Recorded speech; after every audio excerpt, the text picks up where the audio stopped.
Welcome. Welcome to France, a country shaped by rivers and fields, crowned by cathedrals and tested by centuries of power, belief, and struggle. France is not only a place on the map, it is an idea that grew slowly over time. An idea about identity, authority, culture, and belonging. France feels familiar to the world, yet its roots are deep and complex. Behind the art, the food, and the elegance lies a long story of survival, conflict, and hope. This is a land where tribes became kingdoms, kings became symbols, and ordinary people slowly discovered their voice. Now, let us begin. Part 1. Land, Tribes, and the Seeds of France. France's story begins long before it was called France. It begins with land. The region we now know as France sits in Western Europe, blessed with fertile soil, wide rivers, forests, and a mild climate. The Seine, Loire, Rhône, and Garonne rivers allowed people to travel, trade, and farm. These natural features made the land attractive and valuable. Because of this, many groups passed through it, settled on it, and fought over it. In ancient times, the land was home to Celtic tribes known as the Gauls. They lived in villages, farmed the land, raised animals, and worshipped nature. They did not see themselves as one nation. Each tribe had its own leaders, customs, and rivalries. Life was local. Loyalty was tribal. This changed when a powerful outside force arrived. In the 1st century BCE, the Roman Empire conquered the region. Under Roman rule, Gaul became part of a vast imperial system. Roads were built, cities were planned, Latin replaced local languages, laws became standardized, trade expanded. Rome brought order, but also control. Over time, Roman culture mixed with local traditions. People adapted. They learned new ways without fully losing their old ones. This blending of influences became an early pattern in French history. Change through combination, not total replacement. But empires do not last forever. As Rome weakened, new groups moved into the region. Among them were the Franks, a Germanic people from the north. One Frankish leader, Clovis, played a critical role in shaping the future. In the late 5th century, Clovis converted to Christianity. This decision was powerful. It aligned him with the church and helped unite different groups under a shared belief. Clovis's kingdom did not yet look like modern France, but something important had begun. Power was becoming centralized. Religion was becoming a unifying force. The idea of a single ruler over a large territory was taking shape. After Clovis, power passed through dynasties, often weak and divided. Real control frequently rested with nobles and warriors rather than kings. Violence was common. Authority was fragile. Then came a turning point. In the year 800, Charlemagne, ruler of the Franks, was crowned emperor by the Pope. His empire covered much of Western Europe. He promoted education, law, and administration. Charlemagne did not create France as we know it, but he laid foundations for organized rule and the idea of a Christian European order. After his death, the empire was divided. From this division, the western portion slowly evolved into what would become France. Still, the country was far from unified. During the Middle Ages, France was a feudal society. Power was scattered among lords who controlled land and armies. The king existed, but his authority was limited. Loyalty was personal, not national. Peasants worked the land. Nobles fought wars. The church shaped belief, education, and daily life. Life was hard and uncertain. Wars, famine, and disease were constant threats. The Black Death in the 14th century killed millions. Entire villages disappeared. Fear and faith walked side by side. People searched for meaning in suffering, often turning to religion for answers. Yet even in hardship, something was growing. The French language began to develop from Latin into a distinct form. Stories, songs, and laws were increasingly written in the local tongue. Culture slowly separated from Latin influence. A shared way of speaking helped create a shared sense of identity. Conflict also played a role. One of the most defining struggles was the 100 Years' War between France and England. This long and destructive conflict tested France's survival.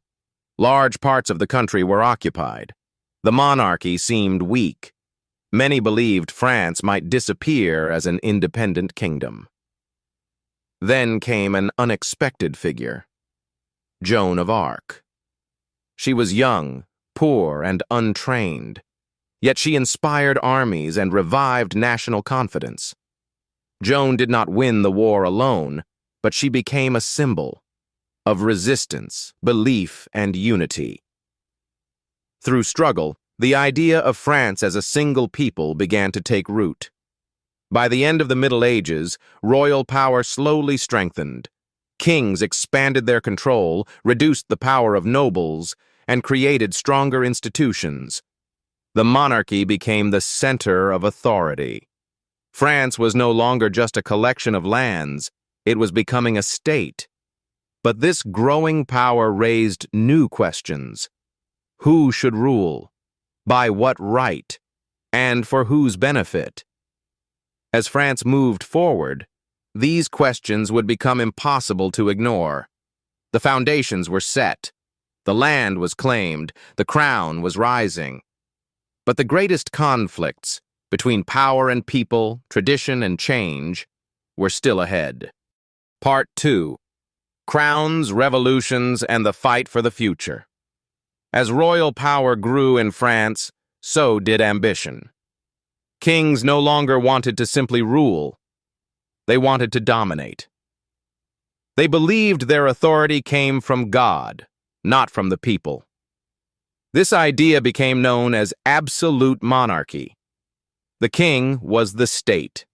His word was law. No ruler represented this belief more clearly than Louis XIV, the Sun King. Louis XIV ruled for over 70 years. He built the Palace of Versailles, a symbol of wealth, control, and power. Nobles were drawn to the royal court, where the king could watch them closely. This reduced their ability to rebel. France became the strongest and most admired kingdom in Europe, but greatness came at a cost. Wars were expensive, palaces were costly, heavy taxes fell on the common people, farmers, workers, and the poor, while nobles and clergy paid little. Society was divided into rigid classes. Inequality became a quiet but growing anger. At the same time, ideas were changing. During the Enlightenment, French thinkers began asking dangerous questions. Writers like Voltaire, Rousseau, and Montesquieu challenged the idea of absolute power. They spoke about reason, freedom, equality, and the rights of citizens. Their words spread through books, salons, and conversations. The people were listening. By the late 18th century, France was in crisis. The country was deeply in debt. Harvests failed.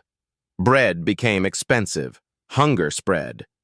Meanwhile, the royal court continued to live in luxury. Trust in the monarchy collapsed. In 1789, the pressure exploded. The French Revolution began. Ordinary people rose against the old system. They demanded liberty, equality, and justice. The king was no longer seen as sacred. The Bastille prison was stormed. Symbols of royal authority were destroyed. For the first time, the idea took hold that the nation belonged to its people. The revolution moved fast and violently. The monarchy was abolished. King Louis XVI was executed. France declared itself a republic. But unity did not follow freedom. Fear took control. Political enemies were hunted. Thousands were executed during the Reign of Terror. The revolution began to consume itself. Out of this chaos rose a new figure: Napoleon Bonaparte. Napoleon was a military genius. He brought order where there was disorder. He stabilized the government and reformed laws. The Napoleonic Code created legal equality for men and influenced legal systems across the world. At the same time, Napoleon crowned himself emperor. Once again, France stood between revolution and empire. Napoleon led France into wars across Europe. He expanded French influence but also exhausted the nation. After his defeat, the monarchy returned. But France could never fully go back to the old ways. The people had tasted power. The 19th century became a period of constant change. Kings, emperors, and republics replaced one another. Revolutions erupted again in 1830 and 1848. Workers demanded rights. Cities grew with industrialization. Class divisions deepened. France searched for stability but found only temporary answers. Despite political unrest, culture flourished. Paris became a center of art, science, and literature. Painters, writers, and thinkers reshaped European culture. Even in chaos, creativity thrived.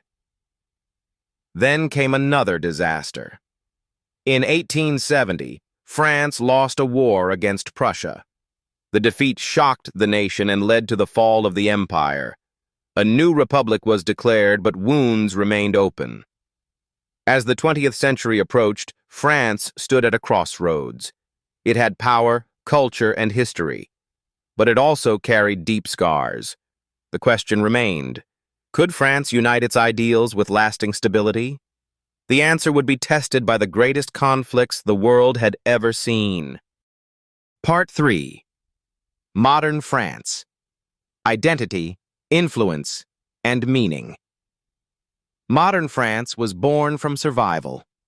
After centuries of kings, revolutions, and empires, the country entered the 20th century carrying both pride and exhaustion. The ideals of liberty, equality, and fraternity were written into law, but living by them was far more difficult. Then came World War I. France became one of the main battlefields of the war. Entire towns were destroyed. Millions of lives were lost. The victory came at an enormous human cost. The nation mourned, rebuilt, and promised never to repeat such destruction. That promise did not last. In World War II, France fell quickly to Nazi Germany. The occupation was a deep national trauma. Some resisted, others collaborated. When liberation came, France faced painful questions about responsibility, courage, and shame. The war forced the country to confront itself honestly. From that confrontation, a new France emerged.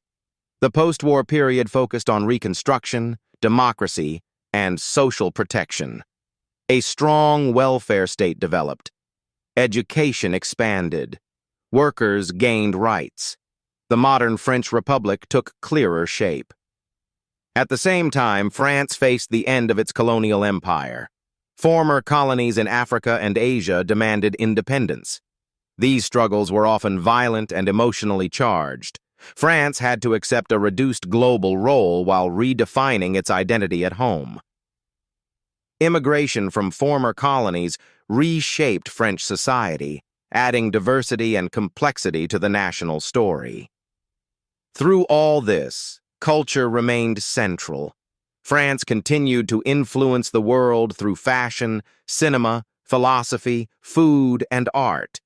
The French language remained a symbol of diplomacy and culture. Paris stayed a global capital of ideas.